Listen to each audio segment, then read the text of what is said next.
धरना देने आए, क्या मुद्दा? देखिए, बिजनौर जिले में पिछले 3 महीने के अंदर 25 घटनाएं हुई। मैं एक गांव में मीटिंग करने गया, वहां की महिलाओं ने मुझे बताया कि गुलदार आज भी आता है, और जब हम पुलिस से शिकायत करते हैं तो पुलिस कहती है कि ये यहाँ से आप जगह छोड़ो, कहीं और चले जाओ। शिकायत का निवारण करने की बजाय जनता को ही वहां से जाने के लिए कहना, कहाँ कहाँ से जाएंगे लोग। तो 25 से ज्यादा लोगों की जान गई है। लेकिन बुरा ये है कि अब तक सरकार ने या प्रशासन ने उनकी सुध नहीं ली। मैं समझता हूँ कि अगर यही जान, जबकि ऐसा नहीं होना चाहिए किसी के साथ भी कोई घटना हो, अगर यही किसी नेता, किसी अधिकारी, किसी व्यापारी के बच्चों के साथ होता तो शायद इस पे कोई काम हो जाता। लेकिन ये घटनाएं किसानों के साथ, मजदूर परिवारों के साथ हुई है, सरकार ने इसलिए संज्ञान नहीं लिया।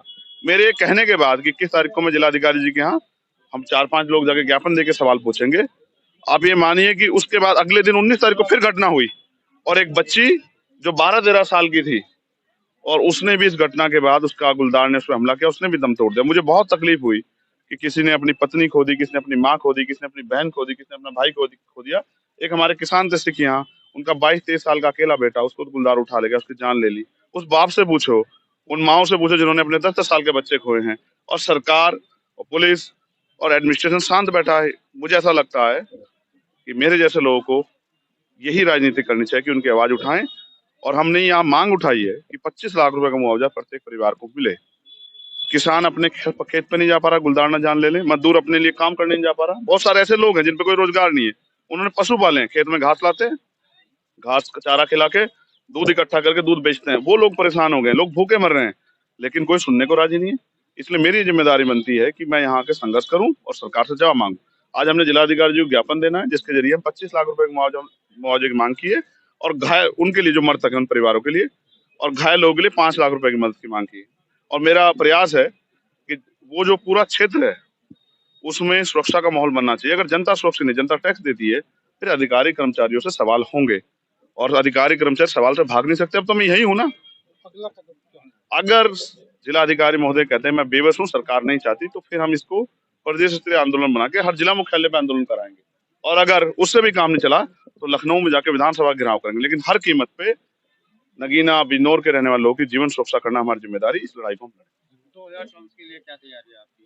देखिए, ये जनता की लड़ाई लड़ना, जनता की आवाज बनना, यही मेरी लड़ाई है। इसको मैं 2024 में भी लड़ रहा हूँ, आज 2023 में आप गठबंधन से लड़ेंगे कि अपनी आजाद समाज पार्टी से लड़ेंगे? मेरा जनता से गठबंधन हो गया है, हम जनता के गठबंधन से लड़ेंगे। और बाकी अभी तो बहुत कुछ बाकी है, आने वाले दिनों में आपको बहुत कुछ जानने का मौका मिलेगा। नगीना कंफर्म क्या? यस, नगीना लड़ेंगे। अच्छा, अगला एक छोटा मुद्दा ये है कि जैसे लोकसभा में इस समय बवाल चल रहा है कि मुख्यमंत्री को लेकर विपक्ष को गठबंधन बाहर कर दिया गया संसद से, और उधर बीजेपी वाले ये आरोप लगा रहे हैं कि उपराष्ट्रपति को जो सम्मान हुआ है, बेइज्जती हुई है, तो इसे आप किस रूप में? 2 चीजें हैं। पहला, जो सांसदों को बर्खास्त किया गया, उसमें मैंने अपनी बात रख के कहा है कि ऐसा समय जो तानाशाही का दौर आ गया, सरकार विपक्ष विहीन लोकतंत्र की कल्पना कर रही है, संसद की कल्पना कर रही है। ये लोकतंत्र की हत्या है। इसलिए मैंने कहा कि सभी सांसद 1989 की तरह इस्तीफा दे दें और सड़कों पर जनता की अदालत में चलें, और हम उनके साथ हैं सड़कों पे, जिससे कि सरकार की तानाशाही को रोका जाए। दूसरी बात, मैं उपराष्ट्रपति जी का बहुत सम्मान करता हूँ, लेकिन मैं याद दिलाना चाहता हूँ, मैं उनके, अगर उनका अपमान है तो मैं इससे बहुत आहत हूँ। लेकिन जब हमारी पहलवान बेटियों का अपमान हुआ, जब हमारी पहलवान बेटियों को घसीटा गया, तब भी सब यहीं थे। और जब 700 किसानों की जान गई, तब भी यहीं थे। जब प्रधानमंत्री एक शब्द नहीं बोल पा रहे थे, जब चुनाव आया तो हाथ जोड़ने पड़े। लेकिन पहलवान बेटे जिन्होंने देश का गौरव बढ़ाया था, वो भी शायद इसी समाज से बिलोंग करती थी। लेकिन जब उनके कपड़े फाड़े गए, उनको पीटा गया, उनको खींचा गया, तब शायद मुझे लगता है एक शब्द जो है उपराष्ट्रपति जी भी नहीं कह पाए। मुझे बहुत दुख है कि उपराष्ट्रपति जी भाजपा के इशारे पे एक गलत पिच पे खेल रहे हैं। किसानों को इसका बहुत बड़ा नुकसान होगा। मैं उनका बहुत सम्मान करता हूँ, और उम्मीद है कि उनको भी खुद एहसास होगा कि वो भाजपा के तंत्र में ना फंसे। वो एक संवैधानिक पद पर उस पद की गरिमा बना के और आगे बढ़ते रहे। हम सब लोग उनका सम्मान करते, कोई उनका अपमान नहीं कर सकता। वो बहुत प्रतिष्ठित व्यक्ति हैं और समाज में और देश में उनका बहुत सम्मान। लेकिन आज वो बीजेपी के इशारे पे जो कर रहे हैं, इससे नुकसान होगा। जनता देख रही है कि किसानों की लाशों पे हंसने वाले भाजपा के लोग, पहलवान बेटियों की के अपमान पे हंसने वाले भाजपा के लोग आज अपने आप कितना गौरवान्वित महसूस कर रहे हैं। तो इसलिए ये सब चीजें 2024 से जुड़ी हुई चीजें हैं, लेकिन जनता समझदार है। अभी आपने मायावती जी के लिए परिवारवाद पे सवाल किया कि उन्होंने आकाश आनंद को बना के परिवारवाद को बढ़ावा दिया। नहीं, मैं परिवारवाद की बात नहीं कर रहा हूँ। बेसिकली काशीराम साहब ने जो तैयार किया था विचारों का आंदोलन, वो कमजोर वर्गों का संयुक्त आंदोलन था। आपने उससे कमिटमेंट किए थे। नेता की ताकत होती है उसका उसका कमिटमेंट, उसका स्टैंड।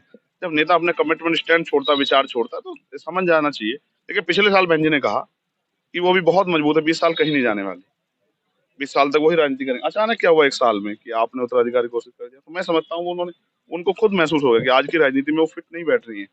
और चंद्रशेखर आजाद को रोकने के लिए जितने प्रयास हैं कर लो, मैं इससे नहीं घबराता हूँ।